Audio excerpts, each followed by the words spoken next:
नमस्कार। हिमाचल भाषा कला संस्कृति अकादमी के साहित्य कला संवाद में आपका स्वागत है। हिमालय की सदा नीरा नदियों में उस लड़की ने अपनी तख्ती धोई और उसके हरफ बहकर दुनिया भर के शिक्षण संस्थानों की लाइब्रेरियों में पहुंच गए। मैं जागरूक हूं, भावुक हूं, समर्थ हूं, समृद्ध हूं, शिक्षित हूं, प्रशिक्षित हूं, प्रबुद्ध हूं, नारी उत्थान के लिए कटिबद्ध हूं, नारी मुक्ति, नारी जागरण से संबद्ध हूं। मैं हूं एक प्रबुद्ध नारी। जी हाँ, ये पंक्तियां हैं मैं जागरूक हूं कविता की, जिसकी लेखिका हैं डॉक्टर जयवंती डिमरी जी। आज इस कार्यक्रम में हम बातचीत कर रहे हैं डॉक्टर जयवंती डिमरी जी के रचनाक्रम पर। लेकिन उससे पहले मैं आपको परिचय देना चाहूँगी डॉक्टर जयवंती डिमरी जी के बारे में। डॉक्टर जयवंती डिमरी जी हिमाचल प्रदेश विश्वविद्यालय में प्रोफेसर अंग्रेजी विभाग में कार्यरत रही हैं और 35 वर्षों तक आपने अपनी सेवाएं दी हैं। कोलंबो योजना के तहत भूटान के विश्वविद्यालयों में भी आपने पढ़ाया है। नाइजीरिया और अमेरिका में सेवानिवृत्ति के पश्चात पोर्टलैंड यूनिवर्सिटी में भी आपने अपनी सेवाएं दी हैं और आप वहाँ विजिटिंग फैकल्टी रही हैं। Indian institute of advance studies Shimla में आप फेलो रही हैं। आपके 3 कहानी संग्रह गागर भर पानी, नरक कुंड और पिंडदान प्रकाशित हुए हैं। आपका उपन्यास सूरजू, जिसका अंग्रेजी अनुवाद भी आपने स्वयं किया है, टू सूरजू विद लव, जो ओरिएंट ब्लैक स्वान पब्लिकेशंस द्वारा 2017 में प्रकाशित हुआ था। नमस्कार डॉक्टर जयवंती डिमरी जी, आपका साहित्य कला संवाद कार्यक्रम में स्वागत है। नमस्कार डॉक्टर देवकन्या जी। सबसे पहले मैं हिमाचल भाषा कला संस्कृति अकादमी शिमला का धन्यवाद करना चाहूँगी, जिन्होंने मुझे अपने इस साहित्य कला संवाद कार्यक्रम में सम्मिलित होने का अवसर दिया है। इसके लिए मैं बहुत आभारी हूँ।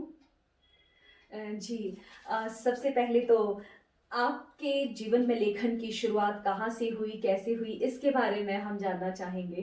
कहानी लेखन की शुरुआत मेरे जीवन में कुछ देर से ही हुई है। सबसे पहली कहानी मेरी मिस ग्लोरिया की वापसी सन 1988 में कहानियाँ मासिक चयन भोपाल से प्रकाशित होती थी, उसमें प्रकाशित हुई थी।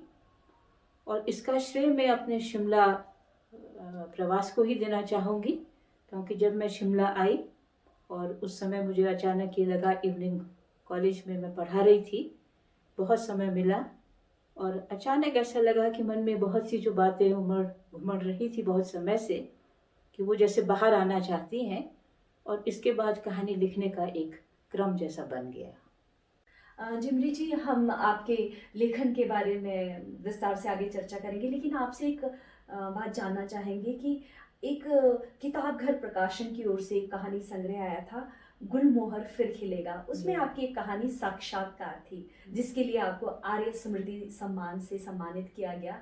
हम उस कहानी के बारे में आपसे विस्तार में जानना चाहेंगे। जरूर। कहानी की शुरुआत कुछ इस तरह से होती है कि मुर्दा घाट जो है वो एक कॉलोनी के समीप बनने वाला है, और उसके लिए कॉलोनी के सारे निवासियों में बहुत ज़्यादा उसके प्रति जो है बहुत रोष है, और वो सारे लोग एक पूरा जैसे कहते हैं जुलूस में जाकर, और वो इसके खिलाफ जो है वो कहते हैं कि नहीं, मुर्दा घाट हमारे घर के पास नहीं बनेगा, और वो उसको रोकना चाहते हैं।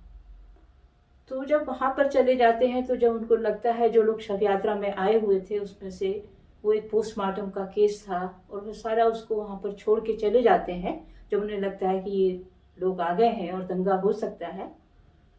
तो वहाँ पर जो कहानी का जो नरेटर है, और जब उसने देखा कि जो वहाँ पर छोड़ा हुआ था तो कोई हाथ छूटा हुआ है, कोई आधी जली हुई अंगुलियां हैं, और उस क्षण जैसे वो कहता है कि जीवन का एक शाश्वत सत्य कि ये मृत्यु है, और मृत्यु के बाद में ये जीवन है, और इस तरह से वो हाथ और वो उसके जीवन की क्या परिभाषा हो सकती है। तो वो जो सत्य है कि जो मृत्यु से वो साक्षात्कार है, तो वो उस नरेटर को पूरी तरह से झकझोर देता है। और यहाँ पर फिर वो कहानी का जैसे अंत हो जाता है।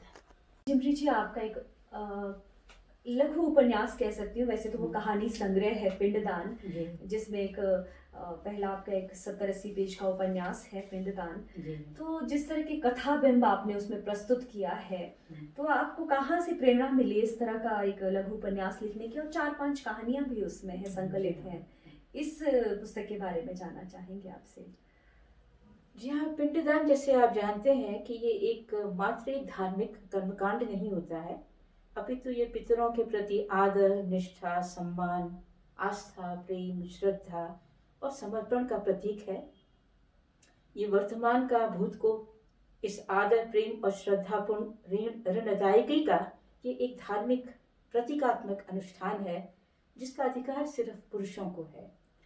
तो इस उपन्यास की पृष्ठभूमि बद्री धाम तीर्थ है, जहाँ पर पिंडदान का विशेष महत्व है। इस उपन्यास में मैंने इस महत्वपूर्ण धार्मिक अनुष्ठान में एक स्त्री के दायित्व, उसकी भूमिका तथा अधिकार की विवेचना एक फैंटेसी के माध्यम से करने की कोशिश की है कि जैसा आप जानते हैं कि पिंडदान करने का अधिकार जो है वो मात्र पुरुषों को ही है, लेकिन जहाँ तक हमारा जो ये सत्तात्मक जो समाज है, इसमें अन्य सभी कार्यों में स्त्री की जो जिम्मेदारियां हैं वो बहुत ज़्यादा हैं। तो ये प्रश्न उठता है कि ये स्त्री के दायित्व, ये स्त्री के अधिकार, उसकी सीमा कौन निर्धारित करता है। तो ये स्त्री के दृष्टिकोण से मैंने इस जो ये धार्मिक अनुष्ठान है इसकी विवेचना करने की कोशिश की है, और इसको मैंने फिर इसमें एक फैंटेसी, जिसको कह सकते हैं कि एक फैंटेसी के माध्यम से, कि कुछ ऐसी स्त्रियां हैं कि जिनका पिंडदान नहीं हो पाया है और उनकी अतृप्त आत्माएं हैं, और उसके बाद में उनके जैसे भूत में जाने की मैंने कोशिश करके, साथ ही साथ ये पहाड़ी जीवन के ऊपर भी एक टिप्पणी है कि किस तरह से उनका कष्टमय जीवन होता है, और इतना कष्टमय जीवन व्यापन करने के बाद में अंत में एक उन्हें ठीक से पिंडदान भी प्राप्त नहीं हो पाता है। जी, बहुत खूब। जैसा कि आपने कहा कि जो एक वास्तविकता है और एक लेखक अपनी कल्पना के माध्यम से उसे कहाँ तक ले जाता है, वो आपने इस कहानी में, इस कहानी संग्रह के एक छोटा सा उपन्यास जो इसमें आपने लिखा है पिंडदान, इसमें बताया है। मैं अपने दर्शकों को अभी ये बताना चाहूँगी कि डॉक्टर जयवंती डिमरी जी जब भूटान प्रवास में थी, वहाँ विश्वविद्यालय में पढ़ा रही थी, क्योंकि अंग्रेज़ी की प्रोफेसर रही हैं, बच्चों को लिटरेचर पढ़ाती रही हैं, तो उस दौरान आपने एक उपन्यास लिखा था अंग्रेज़ी में, हिंदी में था वैसे आपने लिखा नाम ये, और आपने इसका ट्रांसलेशन भी, अनुवाद भी आपने स्वयं ही किया है, सूरजू नाम से। तो एक इससे विमर्श के बारे में तो आपने जैसा बताया भी कि पिछली कहानी, पिंडदान कहानी जो इससे विमर्श को लेकर, और आपकी कई कहानियां हैं, लेकिन आपने जो है अंतर्राष्ट्रीय स्तर पर 2 कंट्रीज़ के, भूटान और इंडिया के बीच में जिस तरह के बायलैटरल इश्यूज रहते हैं, उस पर भी आपने तलख टिप्पणी की है इस उपन्यास के जरिए, और रूस के निजनी विश्वविद्यालय में ये पढ़ाया जा रहा है ये उपन्यास। तो इस उपन्यास के बारे में जो एक डोमका ट्राइबल की आपने बात की है, तो उपन्यास की पृष्ठभूमि हम चाहेंगे कि आप हमारे दर्शकों को थोड़ा बताएं, अवगत कराएं। जी हाँ, ये सुरजू के नाम ये मेरा बहुत प्रिय उपन्यास है, और इसे मैंने बहुत पीड़ा के साथ लिखा है। तो ये पृष्ठभूमि जो है, जैसा अभी देवकन्या जी ने बताया, ये पूर्वी भूटान का वो हिस्सा है जिसका चप्पा चप्पा दुर्गम है। तो यहाँ हाथों में छेनी और फावड़ा लिए पहाड़ तोड़ते, सड़कों में भारतीय ही नहीं बल्कि भारतीय उपमहाद्वीप के लोग, जिनमें स्त्री और महिलाएं भी शामिल हैं, ये दिखाई देते हैं। तो इसी श्रमिक सर्वहारा वर्ग की स्त्री सुकुरमणि जो है, वो इस उपन्यास की मुख्य पात्र है। मुश्किल से उसकी आयु जो है कोई 27-28 वर्ष की है। तो अपनी गोद में अपने बेटे सुरजू को और अपनी आंखों में खुशहाली और बेहतरी के बहुरंगी सपने लेकर वो इस दुर्गम प्रदेश में पहुंची है। यहाँ आकर उसने कितना संघर्ष किया, कितने अनचाहे पड़ाव उसने पार किए, लेकिन फिर भी उसका जो संघर्ष जो है वो किसी सुखद अंत तक क्यों नहीं पहुंच पाया। उसके संघर्ष में किसी कोई कमी नहीं है, उसके प्यार में कोई कमी नहीं है, उसकी जिजीविषा में कोई कमी नहीं है। तो इन प्रश्नों की सतह तक यदि हम जाते हैं तो हम पाते हैं कि इसमें कई व्यक्तियों की, कई संस्थाओं की जवाबदेही बनती है, और जिसमें सबसे बड़ी जवाबदेही नेशन स्टेट, राष्ट्र की बनती है। कि जहां हम द्विपक्षीय संबंधों की बात करते हैं, जहां पर बड़ी बड़ी योजनाएं होती हैं, जैसे मैं भी कोलंबो प्लान के अंतर्गत ही भूटान में गई थी, तो फिर वहाँ पर जो ये श्रमिक वर्ग हरा है, इनमें से बहुत से लोग हैं कि कुछ तो ग्रेफ के अंतर्गत जाते हैं, लेकिन कुछ जो है वो इलीगल माइग्रेंट्स होते हैं। तो उन इलीगल माइग्रेंट्स के लिए क्या किसी हमारी राष्ट्र की जिम्मेदारी नहीं बनती है? तो जो ये सुरजू के नाम, जैसा कि आपको इसके शीर्षक से पता चलेगा, कि ये एक मेरा प्रयत्न है उस बच्चे को उसके माँ के संघर्ष के बारे में बताने का, कि वो कितना कुछ करने के बाद भी लेकिन अपने बच्चे को एक जो सुखद भविष्य देना चाहती थी वो नहीं दे पाई। तो एक बड़ी कसक मन में रह जाती है कि यदि हम अपना कार्य या कुछ हम इस तरह की योजनाएं बनाएं कि जहाँ पर जो बच्चा, क्योंकि बच्चा एक ऐसा हमारा समाज का प्राणी है कि वो अपनी आवाज़ अपने अधिकारों के लिए खुद नहीं उठा सकता है, उसके लिए किसी को आवाज़ उठानी पड़ेगी, तो वो आवाज़ कौन उठाएगा? ये कुछ सवाल जो हैं, जिन सवालों ने मुझे बहुत उद्वेलित किया और जिन सवालों के जवाब मुझे लगा मेरे पास नहीं है, तो उनके साथ में मैंने इस उपन्यास में मैं जूझी हूँ। जी ड्यूली जी, एक बात और है कि जो ये ट्राइबल है, जो झारखंड और इसके जी, आसपास जी। के क्षेत्र में रहती है, डुमका जनजाति की जी। बात की है आपने, हम्म, वहाँ से एक सुप्रसिद्ध लेखक रहे हैं डॉक्टर सोवेंदर जी। उन्होंने आपके इस उपन्यास के बारे में काफ़ी अच्छी समीक्षात्मक टिप्पणी की थी जी। और कहा था कि कितना, जिस तरह से एक प्याज की तरह जब हम खोलते हैं तो एक के बाद आपको हिला देने वाली जो परतें निकलती है, अनफोल्ड जिस तरह से ये पूरा उपन्यास होता है, तो वो पाठक को हिलाकर रख देता है।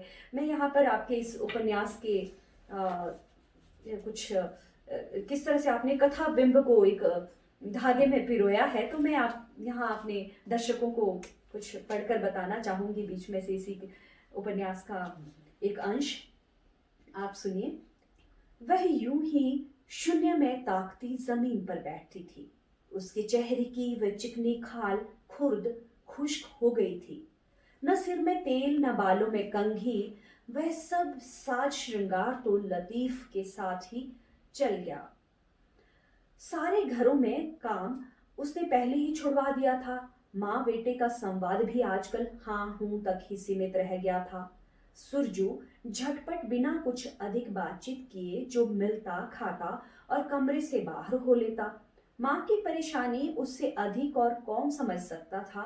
अपनी महतारी के सुख दुख का असली साझेदार वही तो था। माता पिता, बंधु, सखा, 5 साल की उम्र में वह सब किरदार निभाने के लिए परिस्थितिबद्ध था। तो एक छोटा सा बच्चा जो अभी 4 वर्ष का ही है, आपने जो जिम्मेदारियां, जो एक अपनी माँ के साथ अकेले रह रहा है, उसके बारे में इन पंक्तियों में बताया है। आपसे मैं जानना चाहूंगी कि जो मेम साहब है इस कहानी में, वो वाला करेक्टर कैसे आया इसमें और आपको कहाँ से प्रेरणा मिली? और मेम साहब जो हेल्प करना चाहती थी, जो उसकी एक हाउसमेट है, उसकी हेल्प करना चाहती थी, वो परिस्थिति से अच्छे से अवगत थी, लेकिन चाहते हुए भी एक स्त्री जो पूरी तरह से सेल्फ डिपेंडेंट है, वो दूसरी स्त्री की सहायता नहीं कर पाई। तो समाज में इस तरह के उदाहरण मिलते हैं, लेकिन आपने जिस तरह से पिरोया है, मैं चाहती हूँ आप इस विषय पर कहें। जी हाँ, इसमें मुख्य 2 पात्र हैं, एक मेम साहब और एक सुकुरमणि। सुकुरमणि जो एक सड़क की मजदूर थी, लेकिन परिस्थितिवश वो सड़क में काम नहीं कर पाती है और बाद में वो घरों में काम करना शुरू कर देती है। तो ये जो मेम साहब है जो कि विश्वविद्यालय में पढ़ा रही है, उसके इन दोनों के संवाद के साथ ये जो कहानी चलती है, इसके बारे में आपको मैं थोड़ा और बताना चाहूँगी कि शुरू में मैंने सिर्फ एक कहानी लिखी थी और उसका नाम था संज्ञा से सर्वनाम तक। तो ये जो कहानी थी बाद में इसमें ये जो हंस पत्रिका थी इसमें प्रकाशित हुई और राजेंद्र यादव जी ने सुझाव दिया कि आप इस कहानी का शीर्षक पता कहाँ है ये रख दीजिए।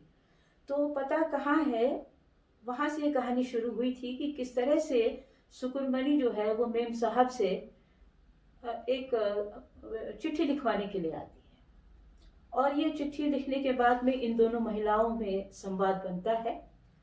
एक पढ़ी लिखी महिला है, लेकिन फिर भी एक पढ़ी लिखी महिला होने के बाद भी और एक अनपढ़ महिला होने के बाद भी इन दोनों में एक साझेदारी है, क्योंकि दोनों एक विदेश में काम करने आई हैं और इन दोनों में एक जैसे कहते हैं कि एक सिस्टरहुड पनपता है।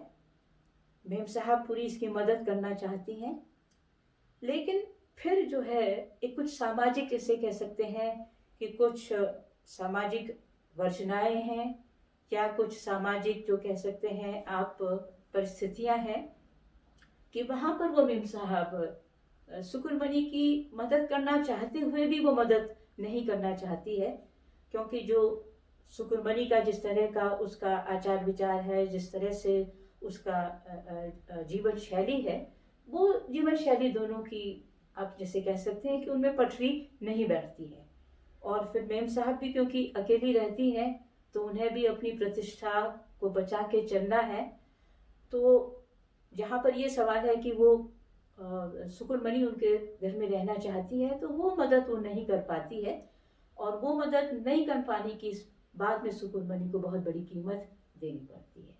क्यों? क्योंकि फिर उसे जब कहीं से सहारा नहीं मिलता है तो फिर उसे एक उसी वर्ग का सहारा लेना पड़ता है जहाँ पर कि वो मात्र एक स्त्री और एक शोषण की जिसको कह सकते हैं एक वस्तु बनकर रह जाती है और फिर वहाँ पर उसका संघर्ष जो है वो किसी काम का नहीं रहता है। जी, जैसे कि आपके इस उपन्यास में अंत में वो बच्चा जब इसकी मृत्यु हो जाती है इसके माता की, तो वो बच्चा ट्रक के माध्यम से वापस भेज दिया जाता है उसके गृह नगर के लिए, देश के लिए। तो एक बड़ा ही मार्मिक अंत है इस उपन्यास का। जी।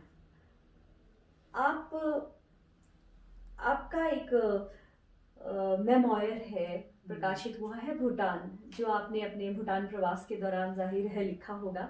तो उस मेमोयर को जब मैंने पढ़ा तो भूटान के कल्चर के बारे में मुझे एक तो बहुत सारी सिमिलैरिटी लगी जो हमारे हिमालयास में, अगर आप किन्नौर की बात करें, लाहौल स्पीति की बात करें, मेरी बुद्धिस्ट की वजह से हो सकता है वो सिमिलैरिटी। तो आपने आपका जो एक्सपीरियंस था बच्चों के साथ, वो उसके बारे में जानना चाहेंगे। एक प्राध्यापक के रूप में, एक प्रोफेसर के तौर पर आपने कैसे उस एक्सपीरियंस को ग्रैस्प किया और कैसा लगा आपको? भूटान प्रवास मेरे जीवन का एक बहुत ही सुखद अनुभव रहा है और भूटान पर मैंने काफ़ी पुस्तकें लिखी हैं, हिंदी में भी लिखी हैं, अंग्रेज़ी में भी लिखी हैं। जैसा अभी हम बात कर रहे थे कि सुरजू के नाम जो उपन्यास है उसकी पृष्ठभूमि भूटान है। इसके अलावा एक भूटान के प्रसिद्ध लेखक हैं कर्मा उरा और उनका उपन्यास है जिसको कि भूटान का प्रथम उपन्यास होने का गौरव प्राप्त है, the hero with A 1000 eyes. तो इसका मैंने हिंदी अनुवाद किया था, सहस्त्र नेत्रधारी नायक राजकमल ने इसको प्रकाशित किया था। इसके बाद भी भूटान में बहुत सी ऐसी बातें हैं जिससे कि मुझे लगता है कि बाहरी दुनिया को बहुत कुछ सीखना चाहिए। अभी मैं एक लेख पढ़ रही थी, एक अमेरिकन महिला ने वो लेख लिखा था और उसमें उन्होंने यही कहा कि भूटान में जहाँ पर कि ज़्यादा अस्पताल नहीं है, जहाँ पर ज़्यादा डॉक्टर नहीं है, लेकिन तब भी वहाँ पर उन्होंने कोरोना पर पूरा जो था उसको फैलने नहीं दिया और ये महामारी भूटान तक नहीं आ पाई। भूटान में इतनी प्राकृतिक संपदा का अपार भंडार है, लेकिन फिर भी उन्होंने अन्य देशों की भांति पर्यटन को जो है वो एक बिजनेस नहीं बनाया। और पर्यटन वहाँ पर होता है, लेकिन बहुत ही सीमित पर्यटक है, हर किसी को वो नहीं आने देते। और उनका जो मापदंड है जिसको वो कहते हैं ग्रॉस नेशनल हैप्पीनेस, तो इस ग्रॉस नेशनल हैप्पीनेस के अंतर्गत वो एक हैप्पीनेस जो उनका पैराडाइम है उसको महत्व देते हैं। तो यही जो चीज़ है, जो ये memories of Bhutan, memorable memories of Bhutan में उसी उसी चीज़ को मैंने पकड़ने की कोशिश की है कि किस तरह से वो ज़्यादा उन्हें बहुत, जैसे कहना चाहिए कि बहुत एम्बिशियस नहीं है, ज़्यादा लड़ाई झगड़ा कहीं आप वो नहीं करते, आपस में उनमें बहुत, जिसको कहना चाहिए, समझदारी है, भाईचारा है, आदर है, सम्मान है। भूटानीज जो एटिकेट है उसको द्रिगजम लामजा वो कहते हैं, बाकायदा उसका एक कोर्स होता है, किस तरह से आपको बोलना है, किस तरह से आपको चलना है, एक सामाजिक शिष्टाचार जिसको आप कहते हैं। तो हमारे यहाँ पर यूनिवर्सिटीज़ में जो एक हमें अनुशासन की एक बहुत हमें कितनी बार मुश्किल आती है, भूटान में वो चीज़ नहीं आती है। कभी क्लास में ये नहीं कहना पड़ेगा आपको कि आप चुप हो जाइए, आप अनुशासन बनाए रखिए। कभी किसी को नकल करते हुए भी नहीं देखा, कभी मैदान में झगड़ते हुए नहीं देखा। और किस तरह से, हालांकि ये है कि अगर आप उसको विकास के मापदंड से नापें तो विकास इतना ज़्यादा वहाँ पर नहीं हुआ है, लेकिन फिर प्राकृतिक आपदाओं से भी वो इस तरह से अपने को बचाते हैं। कांगलुंग से और दरंगा तक सिर्फ एक बस आती थी पूरे दिन में, और उसी में सारे लोग आते थे। अगर पूरी बस में जगह नहीं मिलती तो खड़े हो जाते थे। लेकिन उन्होंने बहुत ज़्यादा, जिसको कहते हैं कि देश में सड़कों का जाल नहीं बिछाया, और इस बात का भी उनको बहुत अभिमान है कि वो कभी भी किसी देश के अधीन नहीं रहे। तो इन्हीं सब जो मेरे जो अनुभव थे उनको मैंने इस पुस्तक में पिरोया है। जी, जैसा कि आपने कहा, वैसे भी आधुनिकता अपने साथ बहुत सारी चुनौतियां लेकर आती है और हमें प्रकृति से दूर लेकर चली जाती है। तो शायद यही कारण रहा होगा अपनी प्रकृति से, अपने कल्चर से जुड़े रहने का भूटानीज लोगों का। आपकी एक कहानी है द इनर आई, अंतर्दृष्टि नाम से, जो प्रकाशित भी हुई है विपाशा में, और आपने स्वयं अनुवाद किया था उस कहानी का। और हिमाचल प्रदेश विश्वविद्यालय में अंग्रेजी में ये कहानी सिलेबस में पढ़ाई जा रही है। तो आपसे इस कहानी के बारे में जानना चाहेंगे हम कि किस तरह की कहानी है ये। जी हाँ, ये कहानी मुझे भी बहुत प्रिय है। और ये अंतर्दृष्टि जैसे ये है कि कितनी बार हम कोई चीज़ नहीं समझ पाते हैं जीवन में, और बहुत समय के बाद में एक ऐसा क्षण आता है कि जब हमें वो बात समझ आती है। तो इसमें एक उसी तरह का एक, जैसे कहते हैं कि एक वो क्षण होता है कि जब आपको अंतर्दृष्टि मिलती है। तो कुछ कुछ आप कह सकते हैं कि ये एक मनोवैज्ञानिक पहलू से मैंने इस कहानी को देखने की शुरुआत की है। कि कहानी की शुरुआत इस तरह से होती है कि एक ओल्ड एज होम है, और वहाँ पर एक महिला है, और एक ये जो कहानी की मतलब जो नायिका आप जिसको कह सकते हैं, कि वो अमेरिका से आई है और उसको उन महिला को एक पैकेट देना है। और किसी जमाने में वो महिला उसकी शिक्षिका भी रही थी, और उसका उनके साथ में अनुभव अच्छा नहीं था। तो उसको लगता है कि आज जो है वो पुराना, मैं उनके साथ अपना हिसाब किताब पूरा करूँगी। क्यों? तो जब वो जहाँ जाती है तो फिर वो उसको पहचान जाती हैं, और उसके बाद में फिर वो उसको कहती है कि अच्छा, तुम्हारा विवाह नहीं हुआ? तो वो कहती है कि देखो, मुझे एक मालूम था कि तुम्हारा विवाह नहीं होगा। और उसके बाद में फिर उसे लगता है कि ज़रूर इनका कुछ माथा जो है, ये दिमाग इनका ठनक गया है, ये कुछ पागल हो गए हैं।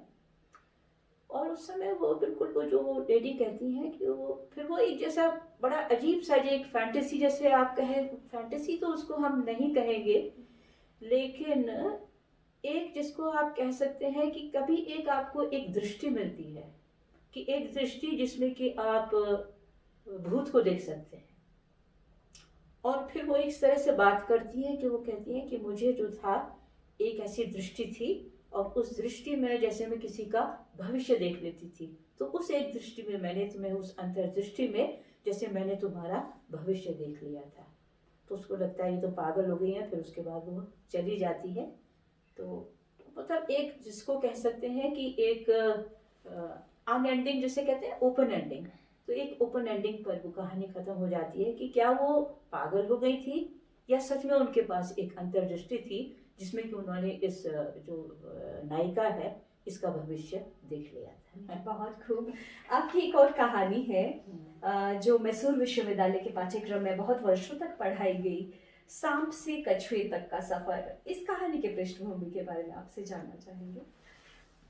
ये भी कुछ मैं कह सकते हैं कि कुछ मनोवैज्ञानिक ही पहलू का जैसे ये कहानी है कि सांप से कछुए तक का सफर की, इसमें मैंने जो बिंब लिया है वो केचुरी का बिंब लिया है कि इसमें एक पात्र है और एक हॉस्टल का जैसे है कि वो सबसे अपनी कहानी सुनाती रहेगी। और उनके साथ क्या हुआ है कि एक बार उनकी सगाई होके टूट गई थी, और वो हर किसी से ये कहानी अपनी बताती रहती है, और सब लोग जो है उनका पीठ पीछे काफी मजाक बनाते हैं, और एक वो परिहास की, जिसको कह सकते हैं, पात्र बनी हुई है। और उसके बाद में एक दूसरी महिला भी उसी जो वो हॉस्टल है उसमें रहती हैं, और वो सबकी बड़ी मदद करती हैं, ज़्यादा अपने बारे में बातचीत नहीं करती हैं। और बहुत बाद में इन महिला को पता चलता है कि वो जो है एक परित्यक्ता है, उनका डिवोर्स हो चुका है। और उस दिन फिर इस महिला को लगता है कि देखो, हम इतने साल से यहाँ रह रहे हैं और इन्होंने अपने पति के बारे में कभी कुछ नहीं कहा, एक अपशब्द भी नहीं कहा, और एक तरफ मैं हूँ कि सिर्फ मेरी सगाई तो टूटी थी और मैं उस के लिए इतना बातचीत कर रही हूँ। तो फिर उनको फिर एक जैसे उसमें ये मैंने बिंब लिया है कि जैसे सांप है और वो केचुली अपनी बदलता रहता है जी। तो सांप से कछुए तक का सफर। और लेकिन एक कछुआ है कि वो कभी बिल्कुल अपनी धीमी चाल से चलता है, और कछुआ जैसे कहते हैं ना कि कछुआ चाल। तो फिर उस दिन से उन्होंने लगा कि नहीं, मुझे सांप नहीं, ये केचुली नहीं बदलनी पड़ेगी, मुझे भी कछुआ बनना पड़ेगा। जी, बहुत अच्छा सटायर है। बल्कि समाज में हमें इस तरह के कैरेक्टर्स मिलते ही हैं, अपने आसपास जीवन में देखने को मिलते हैं, और पता नहीं होता कौन सा क्षण हमें कौन सी क्षण हमें या कौन सा व्यक्तित्व हमें प्रभावित कर जाए। जी। आपके जो पहले 2 कहानी संग्रह है, वे अपने पाठकों तक, इतनी सुंदर कहानियां हैं आपकी, लेकिन वे अपने पाठकों तक नहीं पहुंच पाई। इसके बारे में हम आपसे जानना चाहेंगे कि क्या कारण रहा इतनी पिंडदान और गागर भर पानी। जी हाँ, वैसे तो मैं अपने को भाग्यशाली समझूंगी कि मुझे बहुत अच्छे प्रकाशकों का साथ मिला। वाणी प्रकाशन, राजकमल, भारतीय ज्ञानपीठ, किताब घर, सभी से मुझे प्रकाशित होने देश का के सौभाग्य सबसे मिला है। प्रतिष्ठित जी हाँ, प्रतिष्ठित जो है। पब्लिकेशंस। लेकिन शुरुआत में ये हुआ कि जो गागर भर पानी थी, ये जो जब ये उपन्यास, ये कहानी संग्रह जब प्रकाशित हुआ, उसके बाद में वो जो प्रकाशन था वो बंद हो गया। जी। और धीरे धीरे ये बात समझ में आती है, शुरू में ये समझ में नहीं आती है कि देखिए, हमें मार्केटिंग भी करनी पड़ती है। मतलब ये नहीं है कि आपने लिख दिया, शुरू में हमें लगता है हमने लिख लिया, हमारा काम पूरा हो गया। और जहाँ तक कहानियों की बात है, ये बात सही भी है कि पत्रिकाएं पाठकों तक पहुँचती हैं, उनकी प्रतिक्रियाएं हमें मिलती हैं और हमें उसमें एक संतुष्टि मिलती है। लेकिन जिस तरह से आजकल हम एक मार्केट इकोनॉमी की बात करते हैं, तो प्रकाशन भी एक उसी तरह का वह है कि उसमें लेखक की भी एक जिम्मेदारी बनती है, उसको भी प्रबुद्ध होना पड़ता है, प्रकाशक को भी जो है उसकी साझेदारी होती है। तो उसमें मैं सोचूंगी कि मेरी गलती थी कि उसके बाद मैंने कुछ ज़्यादा उन कहानियों को पाठकों तक पहुंचाने के लिए, जिसको कह सकते हैं कि कोई खास योजना तैयार नहीं की। और प्रकाशकों का भी मैं कह सकती हूँ कि दायित्व है, क्योंकि एक, जैसे मैंने बताया कि एक प्रकाशन गृह तो बंद हो गया, दूसरे प्रकाशन को किसी दूसरे प्रकाशक ने ले लिया। तो फिर वो कहानियाँ बहुत ज़्यादा जो थी, शुरुआत की कहानियाँ थी, बड़ी शिद्दत से मैंने लिखी थी, और पहाड़ी परिवेश की कहानियाँ थी, पलायन की कहानियाँ थी, जैसे कि मैं उत्तराखंड से हूँ, उत्तराखंड मेरी जन्मभूमि रही है और हिमाचल मेरी कर्मभूमि रही है। तो और दोनों ही नेबरिंग स्टेट्स हैं, और दोनों में बहुत समानता है, और यही समानता मुझे भूटान में भी जाके मिली थी। और मुझे लगता है कि पूरा जो हमारा हिमालय है, अगर हम देखें तो उसकी संस्कृति जो है वो एक है। तो उसी पहाड़ी परिवेश में मैंने ये वो कहानियाँ लिखी थी, और अब मैं सोचती हूँ कि एक बार मुझे उन्हें पाठकों तक पहुँचाने के लिए कुछ कोशिश करनी होगी। जी हाँ, आज तो समय भी डिजिटल का है, तो जी हाँ। आप कितनी अच्छी कहानियाँ रही हैं, इतनी प्रभावित करने वाली कहानियाँ रही हैं, तो पाठकों तक वो निश्चय ही पहुंच जाएंगी अगर डिजिटल माध्यम का प्रयोग हो पाए। आप 2 वर्षों तक Indian institute of advance studies में फेलो रही हैं, तो आपने जो आपका जो विषय था, images and representations of rural women in contemporary women writing, आपका जो रिसर्च वर्क था उसके बारे में हम जानना चाहेंगे। जी, जैसा कि देवकन्या जी ने बताया, मेरा जो अंग्रेजी साहित्य में पढ़ाती रही हूँ, और एक तरह से कहिए तो 2 नावों में सवार रही हूँ। और हिंदी अंग्रेजी की कुछ समय तक तो ये था कि जो क्रिएटिव काम था उसको मैं हिंदी में करती थी, और जो प्रोफेशनल काम था उसको मैं अंग्रेजी भाषा में करती थी।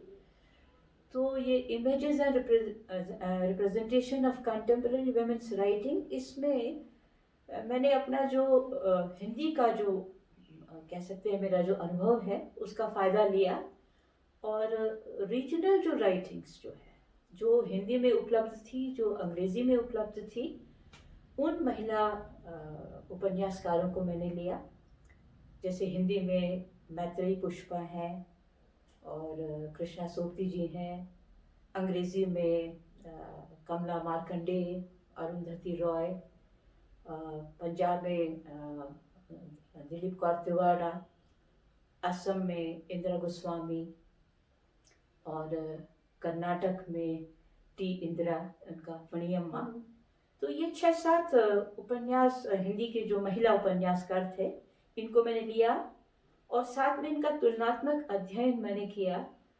तो इसमें जो मैं कह सकती हूँ कि जो मेरा आर्गुमेंट था, मेन आर्गुमेंट वो ये था कि जब हम एक ग्रामीण स्त्री की जब हम बातचीत करते हैं, तो उस ग्रामीण स्त्री का जो ग्रास रूट जो एक चरित्र चित्रण हुआ है, वो जितना भाषा साहित्य में जितनी अच्छी तरह से हुआ है, अंग्रेजी साहित्य में उतनी अच्छी तरह से नहीं हुआ है।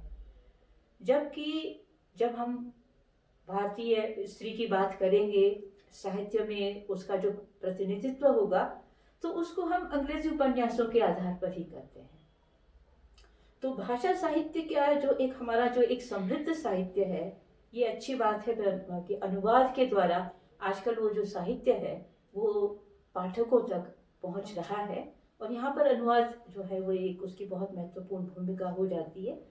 तो मेन इसमें जो मेरा इस प्रोजेक्ट का यही था कि वो जो रीजनल राइटर्स हैं, और जिनको क्योंकि उन्होंने अपनी क्षेत्रीय भाषाओं में लिखा है, और इसलिए उनको एक राष्ट्रीय स्तर पर उनको एक पहचान नहीं मिल पाती है, तो उनको जो कह सकते हैं कि मुख्य धारा में लाने का मेरा एक प्रयास था। जी हाँ, जैसे कि आप कहती भी आई हैं कि जो आंचलिकता होती है वो उस अंचल में रहने वाले जो लेखक हैं वो ज़्यादा अच्छी तरह से वो पकड़ पाते हैं, जो छोटी छोटी चीज़ें होती हैं जो आपके कल्चर से संबंधित है, वहाँ की कला संस्कृति से संबंधित है, या फिर जो वहाँ के जीवनानुभव रहे हैं।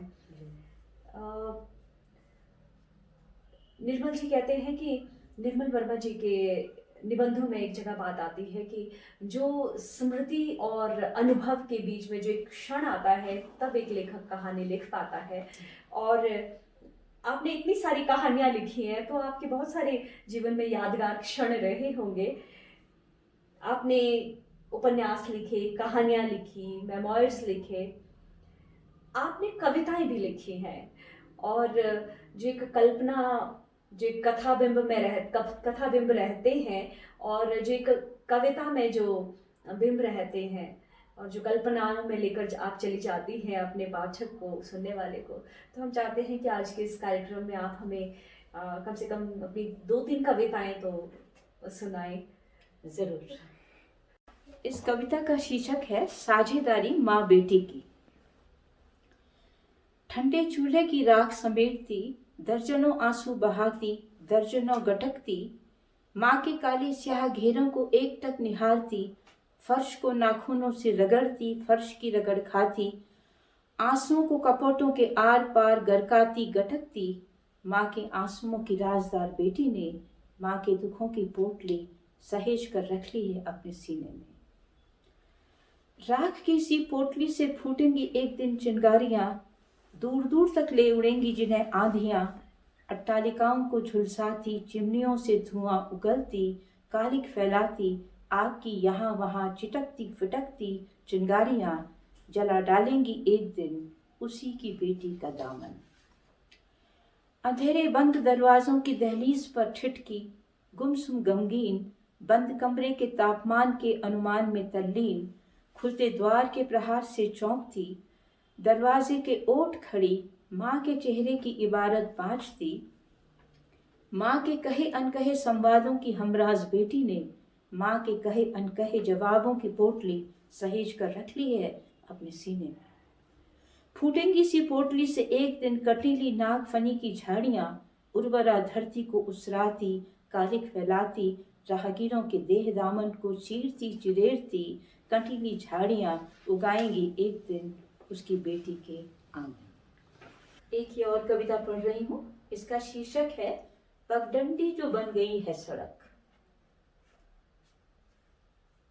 जब तुम नहीं थी सड़क, तुम थी एक कच्ची पगडंडी, कहीं आड़ी कहीं सीधी कहीं टेढ़ी मेढ़ी, था जहां राहगीरों का निस्दिन मेला, कहीं कोई अकेला कहीं भीड़ का रेला, बस्ती जहां थी सोंधी माटी की महक, कहाँ थी तब ऐसी धरपकड़ जब तुम नहीं थी सड़क। बहुत सुंदर। कहाँ थी तब ऐसी धरपकड़ जब तुम नहीं थी सड़क, बेतरतीब झाड़ियां, चहचहाती चिड़ियां, चरते ढोर डंगर, निर्भय निडर बेहिचक बेधड़क। अब तुम नहीं एक कच्ची पगडंडी, अब तुम नहीं एक कच्ची पगडंडी, तुम हो एक सड़क, निराली है तुम्हारी ठसक तड़क भड़क, बिछावन तुम्हारे हैं मोरतार और कोलतार, बदलते संवरते हजार बार, गुजरती हैं तुम पर नित नई गाड़ियां, शानदार दमदार, धुआं उड़ाती घर घर आती, भोंपू बजाती हवा से बतियाती, पैदल साइकिल सवारों को धकियाती चुंधियाती, भारी भरकम ट्रॉलियां, जगमगाती है काली रातों में कतारों में जलती नियोलॉन बत्तियां, आजू बाजू उगते हैं सीधे सपाट यूकलिप्टस, चिटकेंगी जिनसे चिर्राती माचिस की तीलियां, कटीले तारों की बाड़ियों में उगती हैं बोगन बेलियां, सींच से जिन्हें पगारी माली, काली कोलतारी काल की महतारी, सीख लिया तुमने प्रगति का मूल मंत्र, आगे बढ़ना नहीं मुड़कर पीछे देखना, धुआं उड़ाना, धुएं को चीर कर आगे बढ़ जाना, फिर धुआं उड़ाने के लिए। बहुत खूब, बहुत खूब। एक पगडंडी और सड़क, किस तरह से आपने वर्णन किया है प्रगति और जो जीवन में जो हमारे अलग अलग पड़ाव आते हैं। आपने पोर्टलैंड यूनिवर्सिटी अमेरिका में भी पढ़ाया है, विजिटिंग फैकल्टी रहे हैं आप। इंडियन फिक्शन और बॉलीवुड सिनेमा के बारे में आपने पढ़ा है वहाँ, तो आपसे चाहेंगे कि आप इस पर कुछ टिप्पणी करें कि इंडियन फिक्शन किस तरह से अडॉप्ट कर रहा है बॉलीवुड सिनेमा। जी हाँ, जैसा कि आप सभी जानते हैं कि फिल्म जो है आजकल वो हमारा एक बहुत ही प्रचार का माध्यम बन गई है। और अपने दोनों प्रवासों के दौरान, अपने दोनों नहीं बल्कि मैं कहूँगी तीनों प्रवासों के दौरान मैंने ये पाया कि फिल्में जो हैं वो अगर हमारे देश को, हमारे लोगों को बाहर पहचान मिलती है तो वो फिल्मों से मिलती है। नाइजीरिया में कितनी बार हम ऐसे लोगों के संपर्क में आए कि जो बड़ी अच्छी हिंदी बोल लेते थे, और उनसे पूछिए कि आपने हिंदी कैसे सीखी, तो वो कहते थे कि फिल्मों से। भूटान में भी एक समय था कि जब भूटान में हिंदी भाषा पढ़ाई जाती थी, आज नहीं पढ़ाई जाती, लेकिन फिर भी जो वो अगर हिंदी में संवाद कर पाते हैं तो इस संवाद करने का पूरा श्रेय फिल्मों को जाता है। तो फिल्मों में आजकल एक जिसको हम कह सकते हैं कि लिटरेरी अडेप्टेशंस हो रहे हैं, बहुत समय से होते रहे हैं। इसका सबसे बड़ा उदाहरण आप देखेंगे कि देवदास है, कि देवदास के इतने फिल्मी रूप आ चुके हैं, इतनी भाषाओं में आ चुके हैं, और जिस तरह से समाज का रूप बदलता है उसी तरह से हम देखते हैं कि फिल्मों के किरदार भी बदल जाते हैं, उसका परिवेश भी बदल जाता है। तो ये जो उपन्यास, और ये उपन्यास या जो आप कह सकते हैं कि साहित्य और फिल्मों के बीच में जो एक संवाद है, जो इनके बीच में एक तारतम्य है, ये बहुत ही महत्वपूर्ण है। और कितनी सारी जो फिल्में हैं जो कि हमारे उपन्यासों पर बनी है, सत्यजीत रे का जैसे है, पाथिर पांचाली जैसे है, और रविन्द्रनाथ के इतने जो उपन्यास है उन पर बने हैं। तो यही मैंने लिया था कि Indian fiction and Bollywood cinema, और उसके बाद ये उनको दिखाने की कोशिश की थी कि किस तरह से समाज में जो है जब परिवर्तन आते गए हैं, उसी तरह से फिल्मों में भी परिवर्तन आते गए हैं। लेकिन कितनी बार फिर कुछ सीमाएं होती हैं कि जहाँ पर कितनी बार ये होता है कि हो सकता है कि पुस्तक इतनी सुंदर न रही हो, लेकिन उसका जो फिल्मी संस्करण आता है, फिल्मी रूप आता है, वो बहुत अच्छा बन पाता है। और कितनी बार ये भी होता है कि लेखकों को लगता है कि नहीं, उनकी कृति के साथ में न्याय नहीं हुआ है। अगर आपको याद होगा कि जिस समय 3 इडियट्स पिक्चर बनी थी, जो कि चेतन भगत के उपन्यास पर बनी थी, तो इसको लेकर कुछ इसको कह सकते हैं कि कुछ कटुता आ गई थी। उनको लगा था कि जो उपन्यास है और जिस तरह से उपन्यास की पृष्ठभूमि पर ये 3 इडियट्स बनी है, तो उसमें क्रेडिट्स में उनको उतना मान नहीं मिला था। तो इसीलिए कितनी बार ये होता है कि लेखक अनुमति भी नहीं देते हैं। कितनी बार ये हो जाता है कि लेखक ये आप जो कह सकते हैं कि कितनी बार अदालत तक भी बात पहुंच जाती है। तो ये दोनों का जो संबंध है, ये बहुत दोनों के लिए बहुत महत्वपूर्ण है कि एक पुस्तक कितनी बार इसीलिए प्रसिद्धि पा जाती है, क्योंकि उसके ऊपर एक पिक्चर बन जाती है। और हर कोई आजकल तो ये पूरी साइट्स हैं और ये जो डिजिटल के माध्यम में हर कोई आजकल ये चाहता है कि हाँ, हमारे उपन्यास पर भी एक जो है वो फिल्म बन जाए। लेकिन वहाँ भी मुझे बड़ा अच्छा ये सुखद ये अनुभव रहा कि वो लोग देखते हैं, हमारी बॉलीवुड फिल्म्स को देखते हैं। तो जिस समय मैं ये पढ़ा रही थी उस समय ये जो चेन्नई एक्सप्रेस ये पिक्चर उन दिनों रिलीज हुई थी, और इतनी बढ़िया उन लोगों ने टिप्पणी की। तो बल्कि कहने लगे, मैंने कहा आपको किसका, तब तक मैंने ये पिक्चर नहीं देखी थी, मैंने कहा आपको किसका किरदार ज्यादा अच्छा लगा? कहने लगे दीपिका पादुकोण। कहने लगे दीपिका पादुकोण वाज बेटर। और जी लोकप्रियता तो बॉलीवुड फिल्मों की है ही, लेकिन जब एक लेखक का जो शब्द चित्र है, जब वो जीवंत होकर स्क्रीन प्ले के माध्यम से जो है पर्दे पर चलने लगते हैं, तो निश्चय ही जो हमारे लेखक है उसे भी खुशी होती है, खुशी मिलती है कि देखिए हमारे कैरेक्टर पर्दे पर चल रहे हैं, जो उन्होंने सोचा है। और वैसे भी जो लेखन है और जो फिल्में हैं वो समाज का ही आईना है कि हमारे समाज में जो घट रहा है। आपके लेखन में जितना विस्तार है, चाहे आपने भूटान के बारे में लिखा, चाहे भारत के किसी पहाड़ी प्रदेश के बारे में, चाहे वह उत्तराखंड के बारे में था या हिमाचल के बारे में। आपके एक उत्तराखंड में एक महिलाओं का एक संग्रह निकाला गया था कहानियों का, उसके बारे में जानना चाहेंगे। जो महिला लेखक हैं पहाड़ की, त्रिवेणी नाम था उस पुस्तक का शायद। त्रिवेणी कविता का संग्रह, कविता संग्रह है। जी जी। जैसा मैंने बताया कि मैं तो अधिक जो है कि पूरा जो मेरा अध्यापन का समय है, इसका अधिक समय हिमाचल में ही बीता है। और अभी भी जो है कि मैं अपना उत्तराखंड और हिमाचल दोनों के बीच आती जाती रहती हूँ कि दोनों ही मेरे घर हैं। पर जब मैं उत्तराखंड गई तो फिर मुझे ये लगा कि उत्तराखंड में भी जो कुछ लेखिकाएं हैं, और वहाँ पर उन्होंने फिर मुझे विश्वविद्यालय में उन्होंने मुझे आमंत्रित किया। और फिर उन्होंने मुझसे उनका जो विभाग था, डिपार्टमेंट ऑफ वुमेन स्टडीज़, तो उसमें उन्होंने चाहा कि मैं अपना कुछ योगदान दूं। तो फिर मैंने उनको ये कहा कि जो कुछ यहाँ के हमारे जो लेखिकाएं हैं, लेखक तो फिर किसी न किसी तरह से प्रसिद्धि पा ही लेते हैं, और एक लेकिन महिलाएं उस हिसाब से अपना प्रचार प्रसार नहीं कर पाती हैं, और कितनी बार बहुत अच्छी रचनाएं पाठकों तक आने से वंचित रह जाती हैं। और दूसरी चीज़ ये भी है कि आजकल के ग्लोबलाइजेशन के ज़माने में हिंदी में या हमारी रीजनल भाषाओं में कितनी भी अच्छी जो रचना हो, लेकिन अंग्रेजी में जो उसको प्रसिद्धि मिल पाती है वो अपनी भाषा में हमें नहीं मिल पाती है।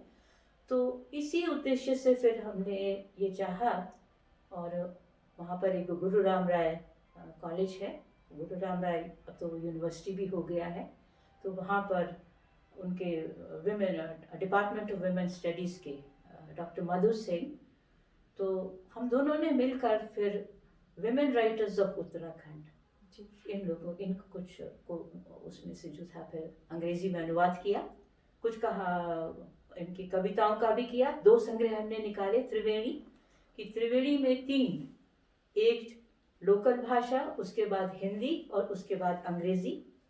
और जो ये विमेन राइटर्स ऑफ उत्तराखंड था, इसमें उनकी कहानियाँ और उनके मेमोइर्स ये हमने प्रकाशित किए।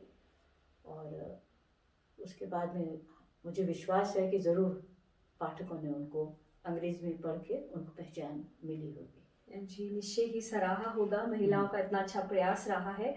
आप अंग्रेजी साहित्य पढ़ाती थी और हिंदी में आपने बहुत लिखा, आपने बहुत सारे बड़े बड़े राइटर्स को पढ़ा भी है, और आप बहुत सारे लिट फेस्टिवल में भी जाती रही हैं, ज्यूरी मेंबर भी रही हैं कई जगह।